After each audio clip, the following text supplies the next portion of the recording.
Welcome to the Freedom or Bust podcast with Joelle and Natalie Rivera. You are here because you will accept nothing less than the freedom to determine your destiny, do what you love, and fulfill your life's purpose. We believe that self-employment is the ultimate form of empowerment, and our mission is to bring you guests whose powerful entrepreneurship stories and real-world advice will give you the inspiration and tools to create a business and life that you love. In this episode, Joelle and Natalie interview hypnotherapist and life coach Dr. Flavio Ballerini. A love of learning and a fascination with how the human mind, body, and spirit work led Flavio to receive degrees in both philosophy and biomedical engineering. While studying degenerative diseases and teaching at the university in his career, Flavio simultaneously went on a profound spiritual quest in his own mind and beyond. And when he was introduced to hypnotherapy for the first time, he experienced personal transformation. And as he continued to study the field, he became intrigued by the impact that hypnosis had on the physical body. He began practicing hypnotherapy in 1996 when he opened the Hypnotherapy and Counseling Center in Miami, Florida. He offers a unique and pioneering approach, bringing together his scientific understanding of the human body and his training and experience with the deep inner workings of the subconscious and unconscious minds. Flavio helps people connect their outer with their inner selves so they can achieve their purpose and materialize their dreams. So we just want to welcome Dr. Flavio Ballerini, and we're so excited to have you here with us. We're thankful that you're taking your time. I know you're a very busy man, and I thank you for all the contributions that you've done. Just for those of you that are listening that don't know a lot about his past, he's the founder of the Hypnotherapy and Counseling Center in Miami. He also has his PhD in biomedical engineering. He's been doing hypnotherapy, I think, for 23 years now. Is that correct? Yes, 23 this year, yes. Wow. Yeah, it's a long time. Actually, 23 is our golden number. So we always say that if we see the number 23, it's a good sign. It's a good sign. And we're excited to be collaborating because the reason why we're doing this interview is because we are collaborating on a course together where we're going to be presenting, or Flavio is going to be presenting how to be a hypnotherapist, learning all about hypnosis and how to use it in the life of your clients, as well as how to apply it if you're an existing life coach, which a lot of our students are. So we're just excited to be collaborating together. And again, I just want to thank you. I just want to thank you just for everything that you've done. I looked at your history and everything that you've done to make a difference in people's lives, not only through your center and through your practice. Obviously you've even received awards for your humanitarian work and things like that. So thank you. And again, we're honored to have you here with us. Well, thank you so much. It's an honor for me as well, and I'm so happy to work with you guys. And let me tell you, I'm so impressed with your background as well. I also have had a chance to talk to both of you, and the work you do is absolutely fantastic. So thank you, and let me tell you, the honor is all mine to work with you. Thank you. Appreciate that. So I guess we'll just get started. Can you tell us a little bit about what hypnosis is or hypnotherapy is, just so that for those that are new to the process and have no idea what it may be? So hypnotherapy is just therapy, conventional therapy, using as its primary modality the element of hypnosis. And hypnosis is just the opportunity to get the conscious and the unconscious mind to talk to one another. So we all have a part of ourselves that we are aware of and a part of ourselves that we are unaware of, and we call that the subconscious or the unconscious. And in the course I explain in detail this nomenclature, why we call it one thing versus another. But if we can get those two to talk in a more coherent way, then we can both get information from ourselves and we can also put information into ourselves. And that process of communicating with our unconscious minds can change our lives. In other words, we can eliminate trauma, we can eliminate problems, we can change habits, we can lose weight, we can gain weight. Believe it or not, about 20% of the people who come over to adjust their weights, they come over to actually gain weight. It's something that some people don't think about, but if you're in chemotherapy, if you're a person who has cancer, sometimes their problem is the opposite. They cannot gain weight. So we help them gain weight to be healthier. And we can do that by changing the unconscious mind, which will have a direct effect upon the body. Well, it sounds amazing. I know that for me, I remember the first time I was exposed to it, going to school at UCF, and I was taking a course on it. And I remember the instructor bringing people up and practicing hypnosis. And I was really blown away by it. I was intrigued by it. So I think that it's such a powerful tool in helping people create transformation. So what got you into it? Obviously, you have a PhD in biomedical engineering, and you've done it for a long time. So what sparked you, or what exposed you to it to say, you know, this is something I want to add? So I've had, that's a question that I get very often. You know, I have like a dual background, as many of the older philosophers. I started studying engineering when I was 17 out of high school. And I also wanted to study philosophy because I felt that engineering was too logical and I needed to balance that out with something more like in the humanities. So I have a degree in philosophy and a degree in engineering. Well, I always thought of philosophy as a hobby, if you will, and engineering as my profession. So first I wanted to be a professional engineer, and I graduated, started working as a professional engineer. Then I was given an opportunity to go back to graduate school, and I wanted to be a researcher. I did that for a while, and then I wanted to become a professor. So I reached the opportunity to teach, and I taught for 2 years at a state university here. And throughout the whole process, I remained in my hobby of studying philosophy, metaphysics, mysticism, and hypnosis, which is a great way of getting in touch with our own unconscious, as I said earlier, which is a bridge into the higher worlds or the spiritual worlds. And that was my interest in hypnosis, more or less as a tool for myself, for self and personal development.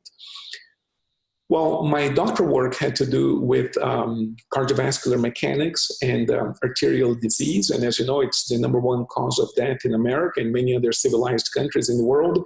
Heart disease is one of the biggest problems. And throughout the course of my studies at university, I came to understand that a great deal of the problem with heart disease lies in the emotional arena. You know, in other words, emotions, anger, particularly anger or resentment or that type of emotion, you know, tends to damage the physical heart. And in the medical literature at that time, back when I was at university, this was not very talked about. Nowadays it is.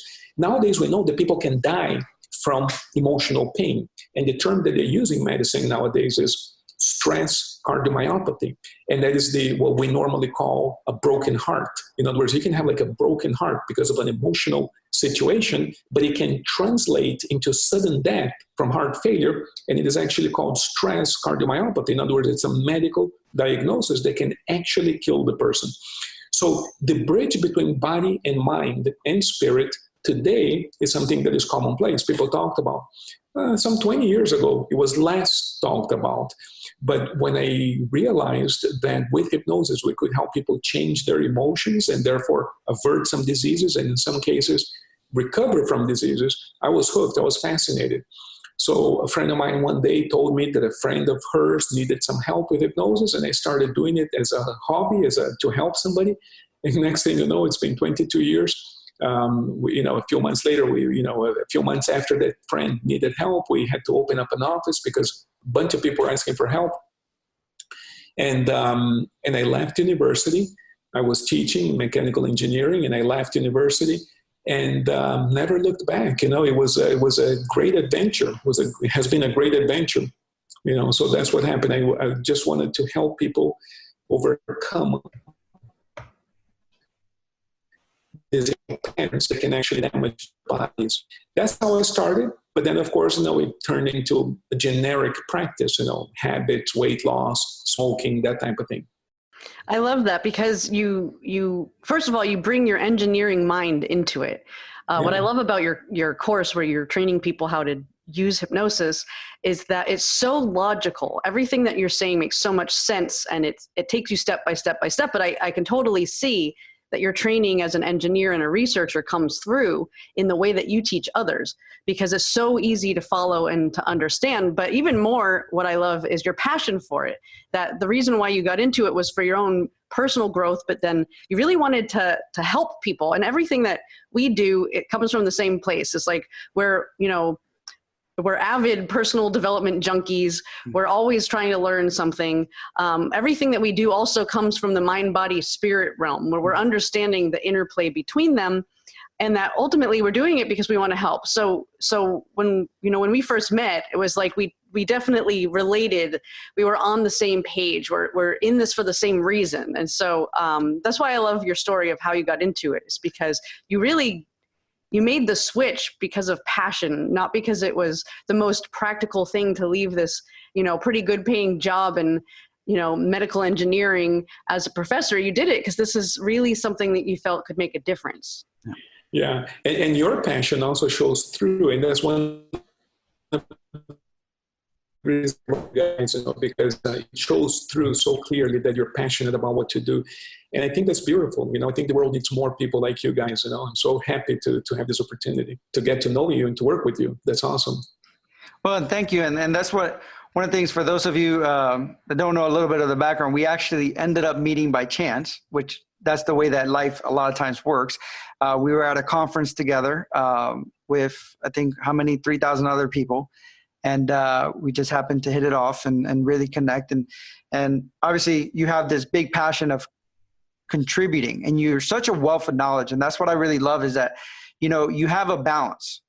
And we work with a lot of people in different fields, whether, actually one of the people that we've worked with, our marketing, he's an engineer, used to work with Boeing.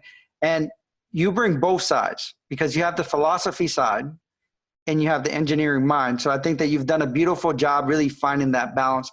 And actually, I want to rewind a little bit, because one of the things that we like to explore is entrepreneurship. And you are an entrepreneur. You have a successful business. So was it something that you ever considered creating your own business? Was that part of your longer, bigger vision? Or was it something that just kind of unfolded as you started this hypnosis thing and said, yeah, I'm going to move forward with this? Yeah, that's a very interesting question. There is a thing that I question myself about. I never, ever built a business. I never planned on building a business. I never worked on it in any way, shape, or form. Just as you said that you met by chance, I started doing the work and I allowed things to unfold. And I sort of surrendered into this higher purpose. I think that life somehow presents us with a series of coincidences, as you put it, a series of chances, as you said, and we kind of ride that wave. And through that wave, we've come to have a school where I've graduated over 3,000 students of hypnotherapy in a brick and mortar school. We teach 7 days a week, different, not me personally, I only teach 2 days a week, but different people teach metaphysics, philosophy, different kinds of classes, even astrology, all kinds of things. And it's just an awesome opportunity to serve so many people in so many different ways. I ended up going to medical school. The title doctor is a title that can be used both in a medical sense and also in a scientific sense. And when a person would come to see me, they would read up on me and say the title and ask me if I could help them with medications, because a lot of the people who seek hypnotherapy also take psychotropic medication, in other words, things for depression, anxiety. And of course, I wasn't able to help them with medications for legal reasons, but also for knowledge reasons. I had a friend, who was a psychiatrist, and he would help out a little bit, those patients or those clients who needed medication. But he kind of got tired of helping me out one day. So I said, well, let me go to medical school and let me be the psychiatrist and let me do that part as well. So I ended up in medical school. Psychiatry is a little bit of a difficult profession nowadays because we do mostly medication management. So I didn't go into residency. I don't practice medicine, but I went to medical school. And that was an awesome adventure because it gave me a whole different insight into the relationship between body and mind. And a whole different kind of respect, for medical doctors and also for the people who come to the office with medical problems, a whole different kind of understanding and also compassion. There's a lot of suffering, particularly as people age, they become part of a system that is really difficult. So I think that understanding a little bit of what they're going through, both physically, but also institutionally, as they're dealing with hospitals and doctors, I think that has been an invaluable experience. And so this dual background continues. I continue teaching mysticism, and also we continue practicing hypnotherapy and coaching and helping people with all kinds of problems, as they come. But no, there was no intention to ever build a business. So that's sometimes because I figured, well, perhaps I could have done better had I planned it more carefully.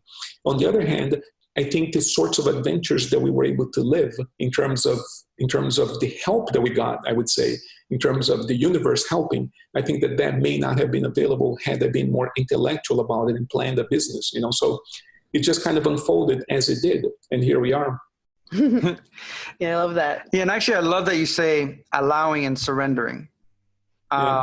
Because actually, we also preach that with a lot of things that we do. I'll just give you a quick story of how our book publishing company started. Is that we were sitting in our backyard on the dock, and we were really visualizing what we wanted to create. And we said, we wanted to be more like K House at the time. So we were already doing conferences, bringing speakers in, doing all those things, and said, would it be great to have a book publishing company so we can also do that? Mm-hmm. And we were sitting in the backyard, kind of visualizing. The next morning, we had someone just contact us, a lawyer, who said, I have a book publishing company and I want to gift it to you. I love what you're doing with the magazine. I want to give you the rights to all my books, and I'll do all the legal paperwork and do all those things. So I think that life can be very magical at times if you allow it to be and are open to that. So, and again, I think that Anthony Robbins, I love one of the things that he always says is that life is happening for you and not to you. And I love the fact that you seem to have embraced that. And one of the questions that people listening might ask is, how do you do it? How have you managed your time in a way that's allowed you to pursue so much knowledge and education, really manage a business at the same time, and do all the things that you've done to contribute? And because most people will look at that and say, I'm just trying to figure out how to do one thing. Yeah, it's a very interesting question. One of the big elements in my life has been meditation, in the mystical sense.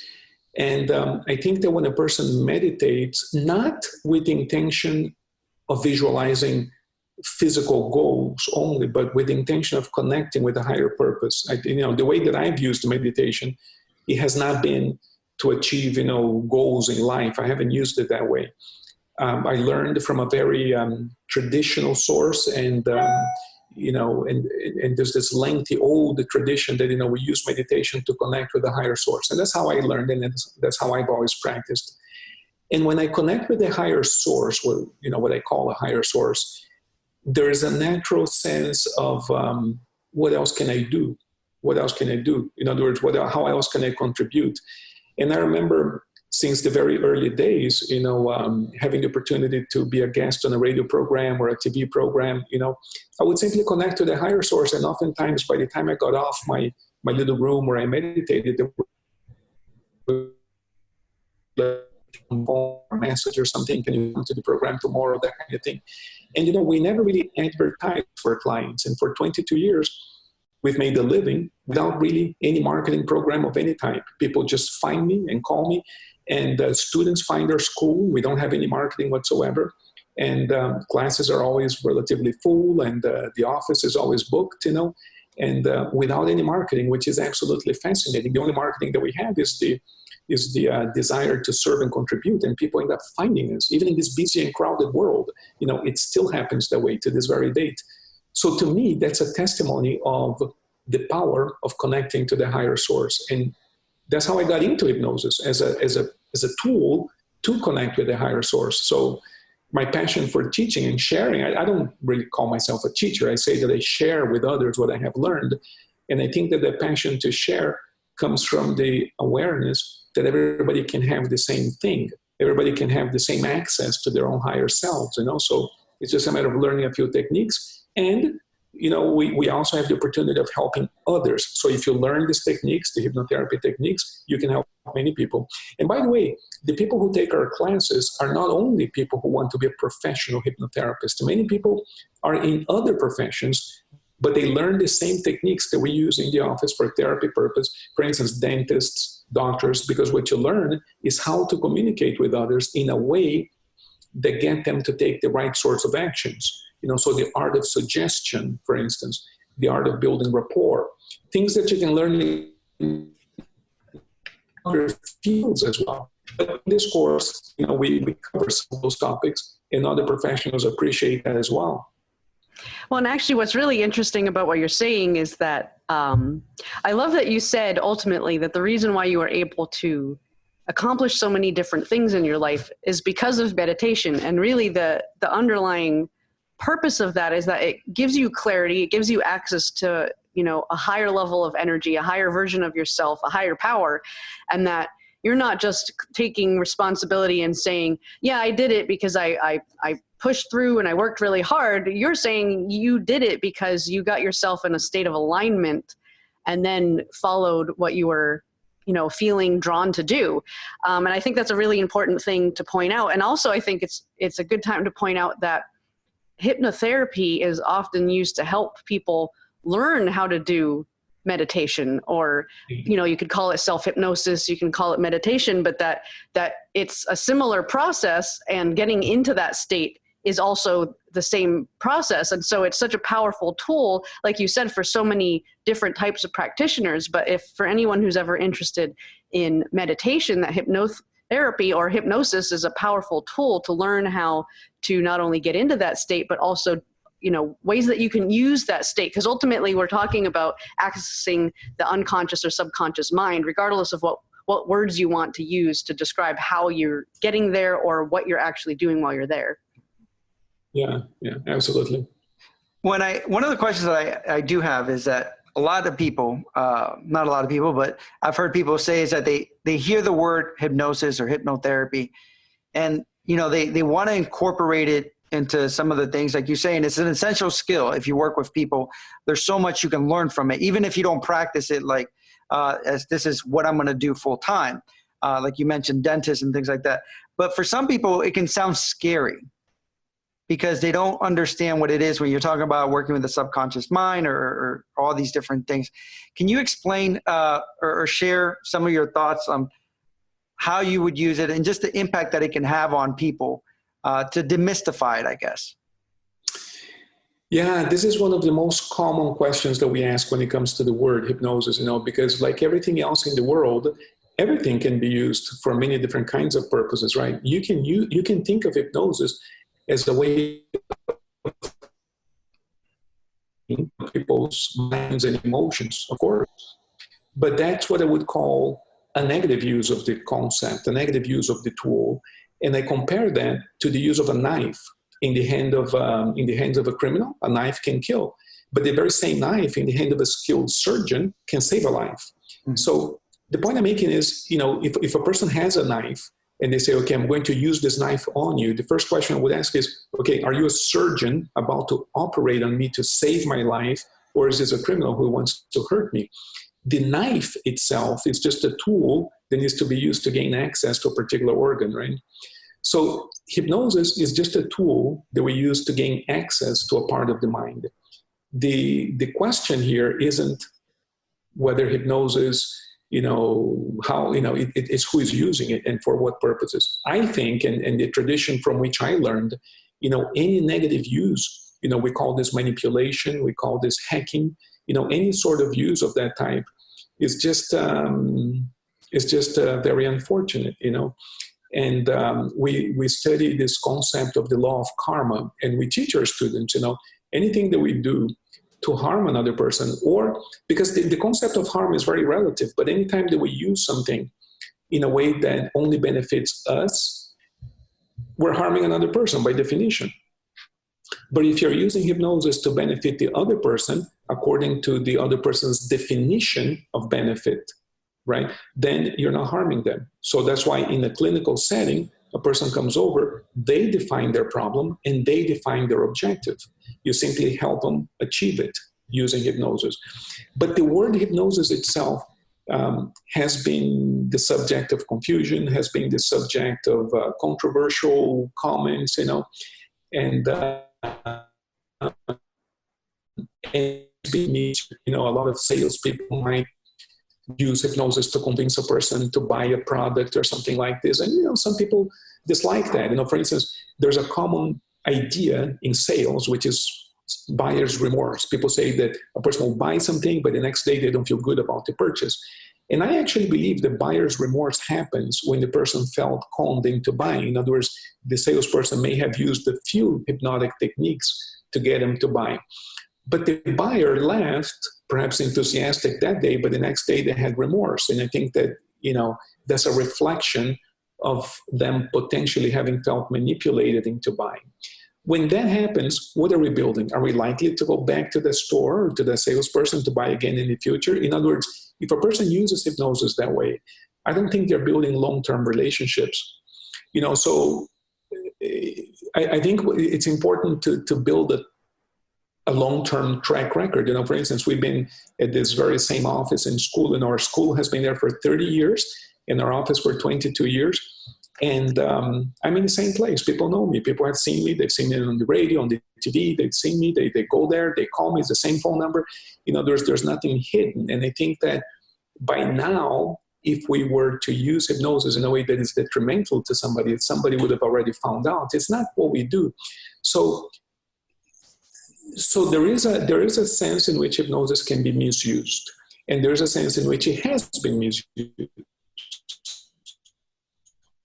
But, and that's a little bit unfortunate. What we do is we emphasize the clinical, the practical, the healing side of hypnosis, always focused on the person. What is it that you want to achieve, and how can we empower you to achieve your own goals? And if we stick to that particular principle, we're safe. We're not trumping on anybody's will or anything like that. We're just empowering people to achieve their objectives, and it works really, really well.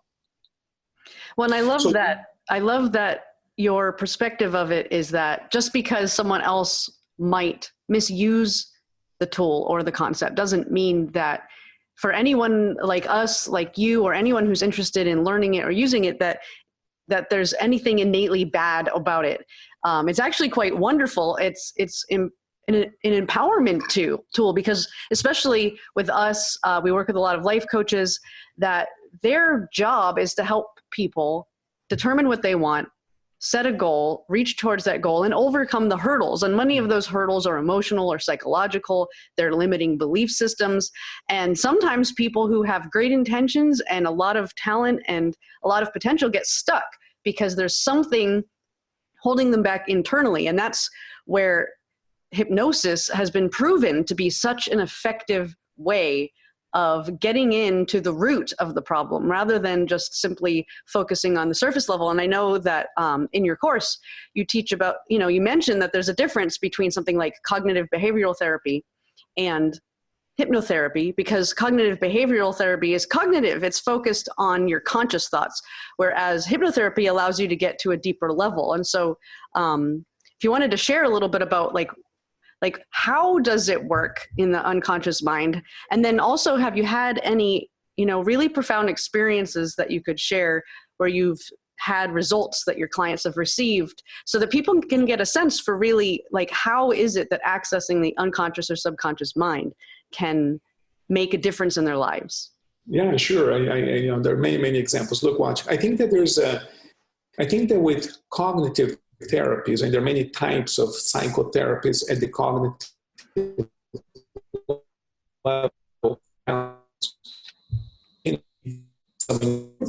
obviously, and to students, sometimes I compare this to the opportunity of improving on a car. You can take a Chevrolet and you can paint it a different color, and maybe you can change the rims and you can change the seats, and you might make it a better Chevrolet, but you're not going to turn it into a jet airliner. It's still going to be a Chevrolet, perhaps a little bit improved, perhaps a little bit nicer.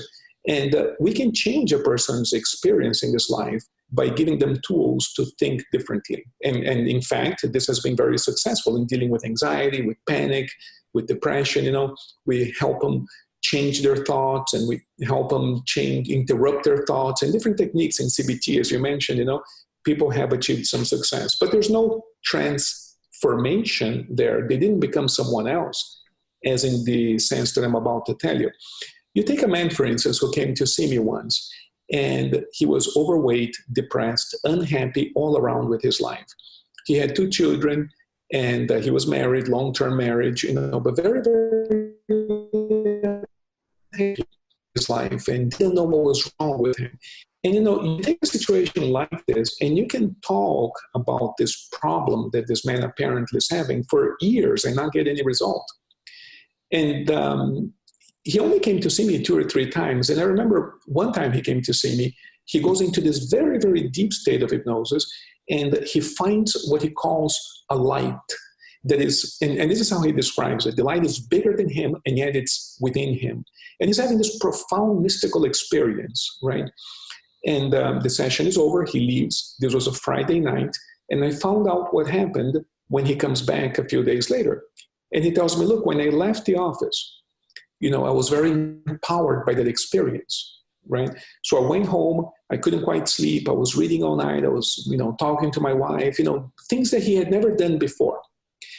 The next morning, he gets up very, very early, and it occurs to him for the first time in his life to prepare breakfast for the family. You see, he never thought of that type of thing before. It was not his duty, it was not his job to do, but that day, he got up really early, went to the grocery store to get the groceries to prepare breakfast, and it was so early that the grocery store was closed, so he waits for a few minutes in his car. When he sees people walking into the store, he gets off the car, and when he gets off the car, he tells me with tears running down his cheeks, he tells me, I saw the sun for the first time. And clearly, I don't think he meant, the physical sun. I think he already knew that the sun existed by the time he was 52 years of age. But he told me with tears in his eyes, I saw the sun for the first time. As he's getting off the car, he sees the sun, and that transforms his life. The night, a few nights, the night before at the office, he had seen this light, which was bigger than him and, transformed him somehow. So these types of experiences have been described in the literature under various names, including illumination.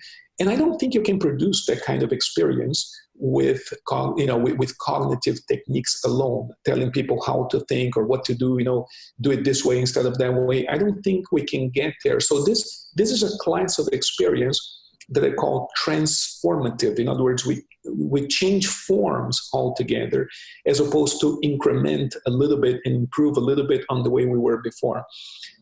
There was this lady who comes to see me once, to give you another example, and she was an attractive lady. She had been divorced, she told me, for 14 years or 10 years. I sometimes change a few details around a little bit to not identify anybody, but she had been divorced for many years, and she was well off, she was very well dressed, very well educated, and a very sophisticated lady.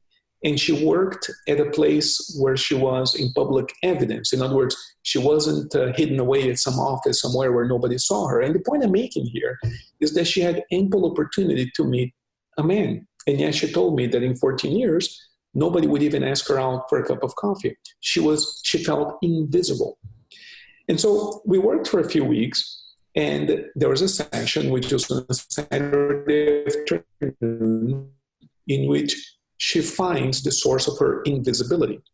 Well, I remember her really well because I remember the car she drove. The office where I work at, there's a large window in the front from which you can see the parking lot. And I see people coming in and parking and coming into the office. I see them, I greet them outside so I know what kind of car they drive. I just kind of developed a habit. And she happened to drive a late model car. This was many years ago. And as she goes off to her car, it was a Saturday afternoon, she stops at a gas station close to the office, and the man pumping gas next to her, on the pump next to her, starts asking her about her car. And to make a long story short, they became a couple. Now, this is interesting because for 14 years, she felt invisible. Invisible. She says, not even a cup of coffee, not one invitation. And precisely a few moments after she has this transformative hypnotic experience within herself, she says that she goes to the gas station, a very routine operation to pump gas into the car. And this man starts asking her, asking her about the car, but clearly with the intention of meeting her. And they eventually traded emails and phone numbers and stuff. And they started talking and became a couple. As far as I saw her, they were still dating, they were going out, and they're very happy together. So I'm not sure that I could have coached her Okay, just go to the gas station, and when you go to the gas station, look around. There might be a man there pumping gas. Maybe that man will become your boyfriend. I don't think that we can do this with cognitive techniques. You, for instance, gave an example earlier where you went to a seminar and you by chance met and you hit it off, So that kind of magic, I think, happens when there's something in the unconscious that is ready, that is vibrating at the right vibration where people somehow click and connect. And that's what happened to her. And I'm not sure that we could have produced that kind of changing vibration simply by telling her what to do. Perhaps we could have done it, but I think it would have taken much longer. So what's beautiful about hypnosis, I think, is that, with a little bit of training, a little bit of skill, we can help people achieve profound transformation in their lives in a relatively short period of time. Well, and actually what's so fascinating about those stories is that really what they show is that what hypnosis does is it gets you ultimately what I would call past the gatekeeper. That what you're pointing out is that there's a lot that we can do by changing our conscious cognitive thought. There's a lot we can do to change our behavior, but we're still dealing with a problem at the level of thinking that causes the problem. And that our conscious minds, our egos, whatever you want to call it, that they kind of stuff us inside of a box. And there's a lot of limitation there. And there's a lot of defense mechanisms to protect us from what we feel is the thing that's deep down within. So by getting into a hypnotic state, which is ultimately just a state of really deep relaxation where we get that cognitive thought out of the way, then we can access what's really going on. And so I love the story, especially of the woman, because you're pointing out, it's like, had you tried to coach her, because you're also a life coach, then there's some practical things she could have done. She could have affirmed things. She could have even recognized through talking that there's certain beliefs she held that were holding her back. And that would have been effective, but you basically just opened up the door for her to go in there and go, oh, okay, this is what's going on. So it's like a shortcut. Yeah. I think there's a profound shortcut. Yes. Well, and I find it interesting because I was reading a study that showed that 50% of our daily behavior are unconscious behaviors that we don't recognize that we keep repeating. It's almost like we keep rewinding it every day. We wake up and we do similar things. And those behaviors, those thought processes, and the way that we react to things, they're all impacting so many aspects of our lives, but we're not even aware of them a lot of times. So I think that hypnosis is very powerful also to help us get to the root of those things, change things around so we can create a new paradigm of our identity of who we want to be and what we want to create. I also find it powerful that you said the person's definition of benefit, because I think it's so important to remember that it's not what you think would be beneficial for someone else, is that we have to recognize that it's what's beneficial for them, what they believe would be beneficial for them, and allow that space for it to happen. And I do want to rewind a little bit when we were talking about the business side, because obviously we have a lot of people, whether it's through our podcasts or through our courses, that are entrepreneurs and they're really trying to figure out how to make their business grow. And one of the things that we found is that contribution is so essential.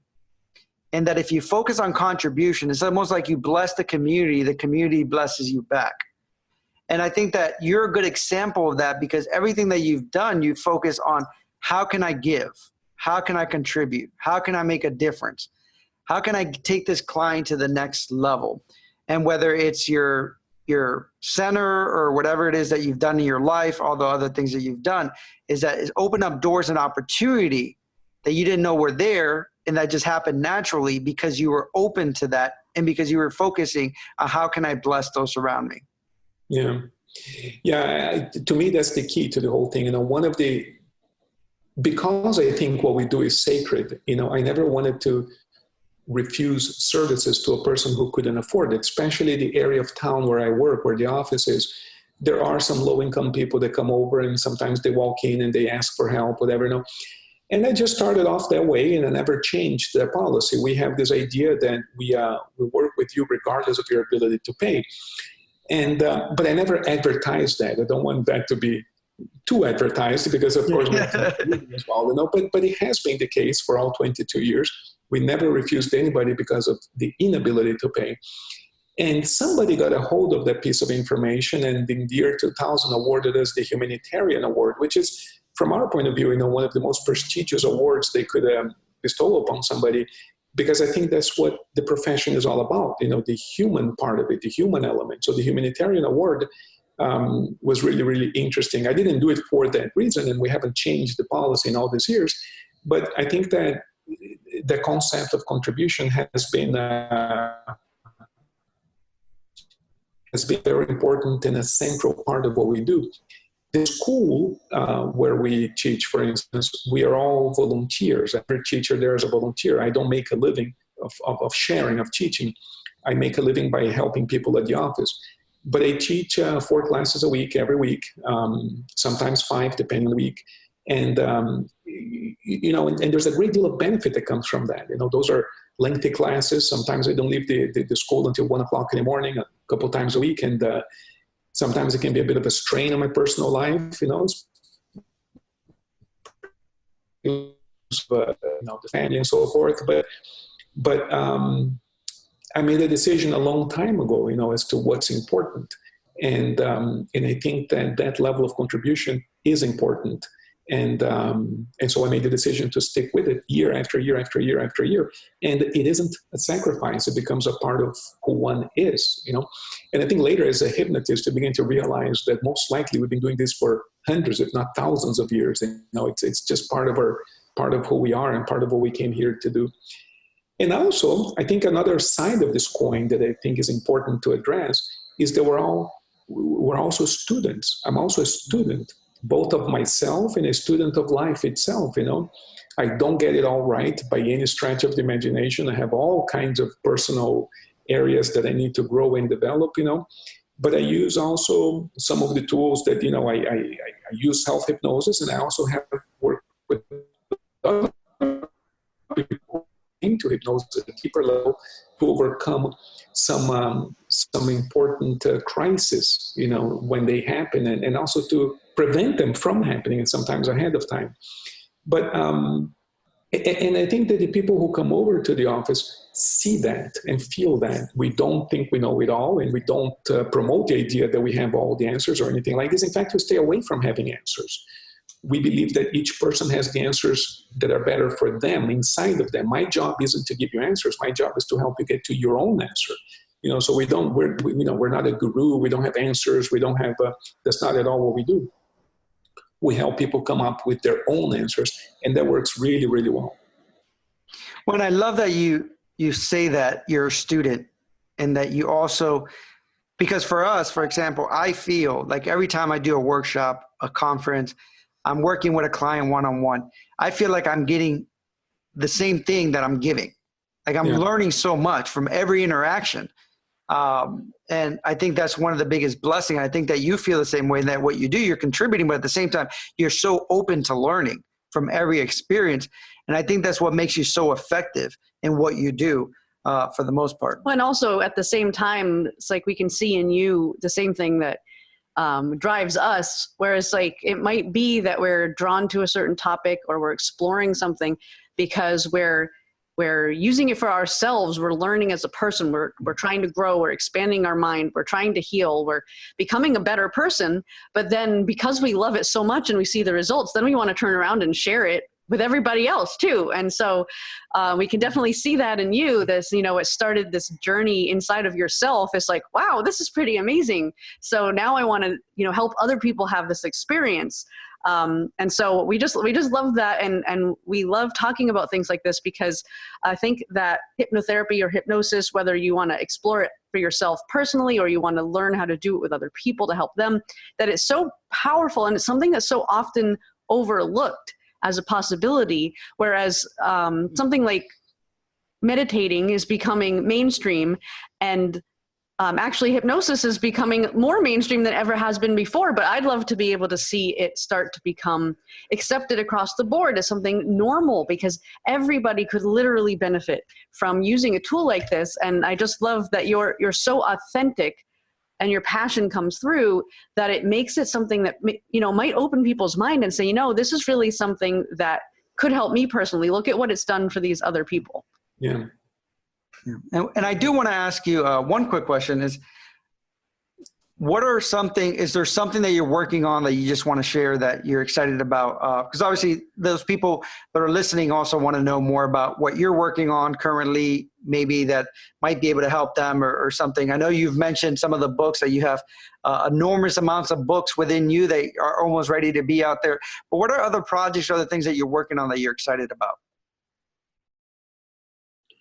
Well, I think you hit them all. One of the things that I'm working on is over the years I've been writing all of these books, but for whatever reason, again, I work based on this intuition thing as opposed to a business model, and for whatever reason they were kept in a file somewhere, in a computer file somewhere, and there are quite a few of them, interesting ones, some of them, I guess, And then meeting you, you happen to have a book publishing company. Maybe we can get those books out there, and I'm doing some final edits and everything else. So that's one part of the project. I think getting the information out in a way that may benefit some other people who like to read, as opposed to.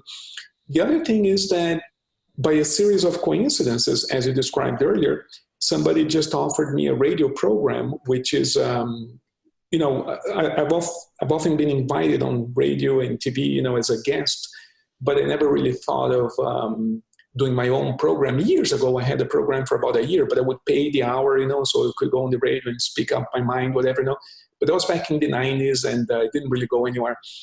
And somebody comes over to the office one day, not too long ago, in the middle of a very, dark night of the soul, if you will, in the middle of this desperation. A lady comes up and says, you don't know me, but I've been following you for about a year and a half. And I said, really? Says, yeah, I've been following you. I come to your classes. The classes sometimes are really large, and I don't know everybody who's there. I've been your classes. I've been on the radio periodically now, and I think more people need to hear you. And I said, well, what do you mean? And anyway, make sure short, she has all the connections with the radio stations and all the radio managers and everything else. So she actually got us a radio program in the Spanish community here, which is really, really exciting, particularly because it came from nowhere, quote unquote. It came from whatever.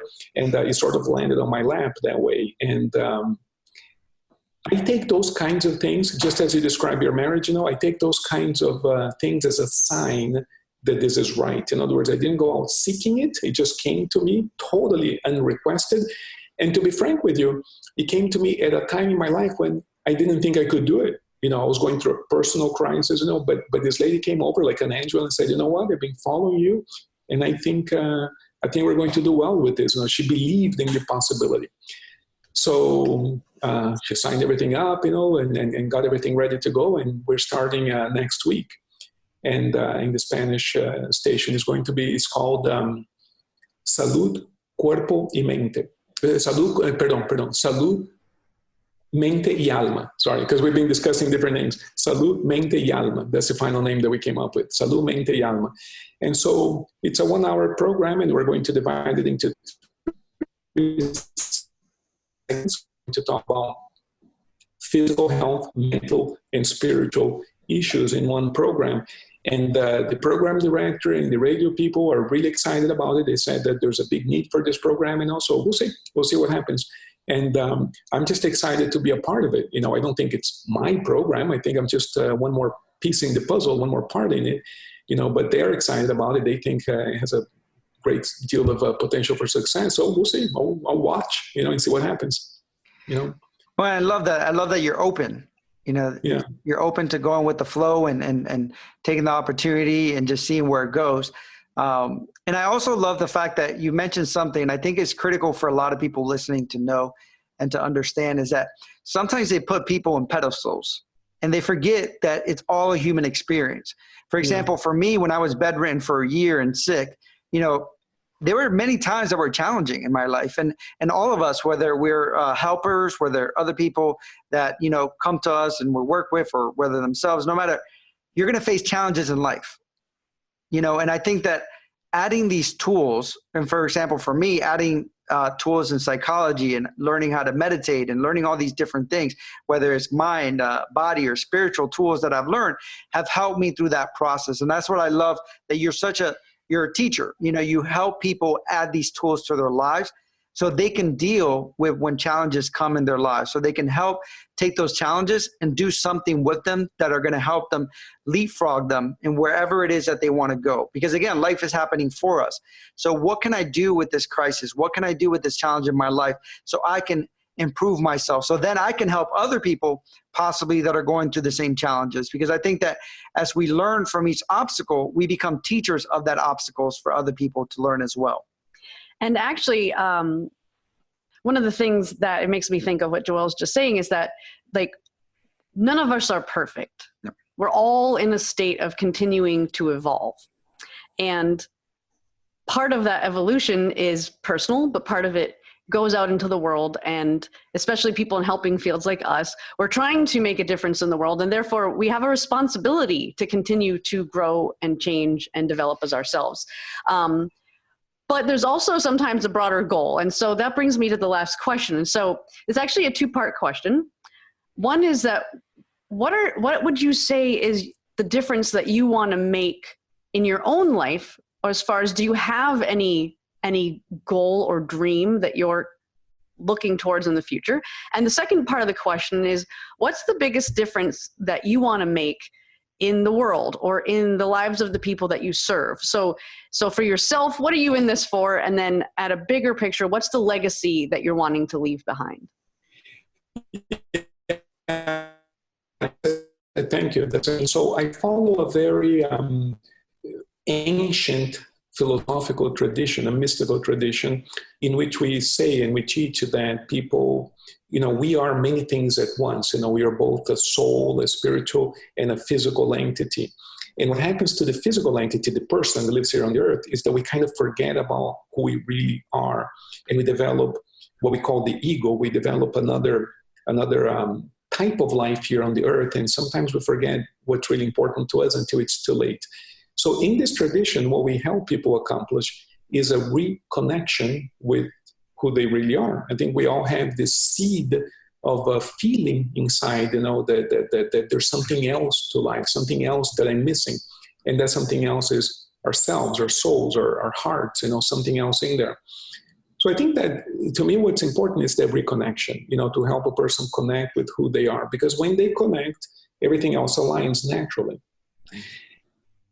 One of the reasons why people resist the reconnection is because invariably when we reconnect, we lose something. Whatever doesn't belong goes away. When you reconnect, you sort of bring order into your life, and whatever isn't a part of your true life sort of falls off. And sometimes we're too attached to different elements of our lives, and we don't want to let go of those elements. And so it can be very difficult. And so we resist and resist and resist, and God knows that myself, eventually realize, okay, it's time to surrender and allow the connection to take place and allow whatever needs to go so that we can manifest a higher purpose. And when you do manifest a higher purpose, you understand a much, much, much bigger picture as to what life is. I don't think that's the biggest picture, because I think there's always a bigger picture, but you see a much bigger picture. There's a purpose. There's, the universe is friendly and everything is happening, like you said, for you in a very profound way, So that feeling becomes a constant source of elation, which allows us to not only live a better life, but contribute to a better life for others. So you're asking me, what sort of legacy? I would like to number one, help more people achieve the very same feeling, but number two, perhaps document some of these ideas in a way that other people don't have to waste as much time learning it. In other words, if we can be more effective in helping people how to bypass the learning process. In other words, do it shorter when they're younger. One of the things that we take a great deal of pride in our school is that we have a division where we teach kids these things, meditation and good thoughts for children. And we think it's wonderful, so they don't have to suffer as much as we adults did, So we want to teach them early on how to look at life this way. So we like to come up with better ways of helping people achieve what they're beginning to discover, but at an earlier age, so they don't have to suffer so much, through the adult years. And I think part of that is the online courses, part of that is the books, part of that is the the new techniques that we're continuously improving upon. But I'm confident that, the next generation will be much better than ours, or at least my generation, because I think that they're not going to waste as much time suffering as much as we did. I think these techniques will continue to improve, with the work that you guys do and so many other people are doing now. I think that the next generation is going to be much better, and there will be peace in the world. Thank God, we're going to live in a peaceful world eventually. Yeah. Well, and I love it. I love all of it. And I think that we're so in alignment with all those things. That's why for us, we focus on democratization of education. Yeah. And how can we give access to that? Because I think that it all starts with education and information. And I love that you want to make that impact and make that impact at a younger stage too. Yeah. Because the younger that you get these tools, the more that you'll be able to live a life without all that suffering and all that chaos, and really live your purpose. Have that opportunity to really be aligned with your higher purpose and what you're trying to achieve and make that difference in the world. Because I really do feel like everyone is meant to make a difference in the world. Yeah. It's a different purpose and it's a different reason, but it's helping people connect to that so that they can live a full life. And it doesn't have to be like this difference where they make an impact in millions of people or tens of thousands of people's lives. It could be that impact to like 1 to 5 people. But those 1 to 5 people continue to plant those seeds of transformation to those around them. So, and I absolutely agree with you that world peace is actually possible. But I think what a lot of people miss is that it comes from inside of each individual person. And that by changing the paradigm of life and the way that people are taught how to think about themselves and each other and the world and our mind and our capabilities, that's where the transformation happens. If we can change the way that people experience their life themselves internally from the inside out, then there's less people committing crimes. There's less people being harmful. There's less people who are attached to their ego desires and their opinions, and they're more open-minded, and that we're already moving that direction. And actually, people like you have been pioneers, that you dove into the metaphysical world and to hypnosis at a time when it wasn't cool, and you probably got a lot of flack for it. And coming from a science background, a lot of people probably thought you were crazy, but you were willing to do it because you had the experience yourself. And here you are 20 some odd years later, still pioneering it, still pushing it to the next level, trying to find a better way to approach the topic, better ways of explaining, helping people understand it, spreading it. So it's so important. And so I just want to acknowledge you for being a pioneer in the field and not just being an expert or just running a business, that you're doing it for a higher purpose. And it has certainly come through loud and clear that that's really what's going on here. So thank you for that. Well, and thank you for, like Natalie's saying, for laying the groundwork for so many other people who have made the difference, because it really is, you've been helping change the perception of what this field is. And by doing that through radio shows, through your academy, through the exposure that you put yourself through TV and things like that, what you've done is that you've helped shift people's minds, and you've helped expand it so that other people can then follow their purpose and passion and make that contribution that otherwise may not have been there for them to be able to do. So thank you. Yeah, thank you. Thank you so much. And the same to you guys. My gosh, I'm so honored to work with you guys and to talk to you guys, and also so eager to learn more from both of you. This is beautiful. Thank you so much. Thank you. And so Dr. Flavio Ballerini, if people wanted to contact you, if they wanted to learn more about you, if they wanted to follow you, how would they be able to do that? Well, if you look up my name, it comes up on Google, but also if you call the office, 305-267-8277, I answer the phone, not immediately, but I'll call you back, and I call everybody back. And sometimes it takes a few days, but I call everybody back, and I take a great deal of care and calls. If you have a question, if you want to talk, call the office. I'll be more than happy to talk to you, and we'll go at it. Yeah. And one of the things that we'll do is that we'll actually put the link to your website too. So that people listening, if they want to connect to your website or something like that, also your social media, we can put a link to your social media. FlavioLife.com. If you go to FlavioLife.com, there's a website there with a whole lot of information on coaching, on a bunch of different things. You can do that as well. Okay. That sounds good. We'll put it in the show notes. And again, thank you for taking the time to meet with us, to share, to tell your stories, and also to, put a good word out there into the universe about hypnotherapy and how powerful it can be in people's lives. Yeah. And we look forward to, obviously, we'll be launching a course soon together, relaunching one of your courses. And we look forward to having our students and those people who follow us too, to get to know you at a deeper level and really be able to take the transformation that you have to give, because it's so thorough, but also be able to utilize some of those tools to transform people's lives as well. Awesome. Thank you so much. This is beautiful. Thank you. Thanks for listening. If you haven't already, be sure to subscribe. And if you want to help us grow, please rate and share this podcast. You can also become a member of Freedom Nation. Visit freedomorbustpodcast.com and sign up to receive access to exclusive content and take the 21-day happiness challenge. As you know, we believe that entrepreneurship is the ultimate form of empowerment, which is why we created the Side Hustle Business Startup course for anyone looking to create their own income and take back their power.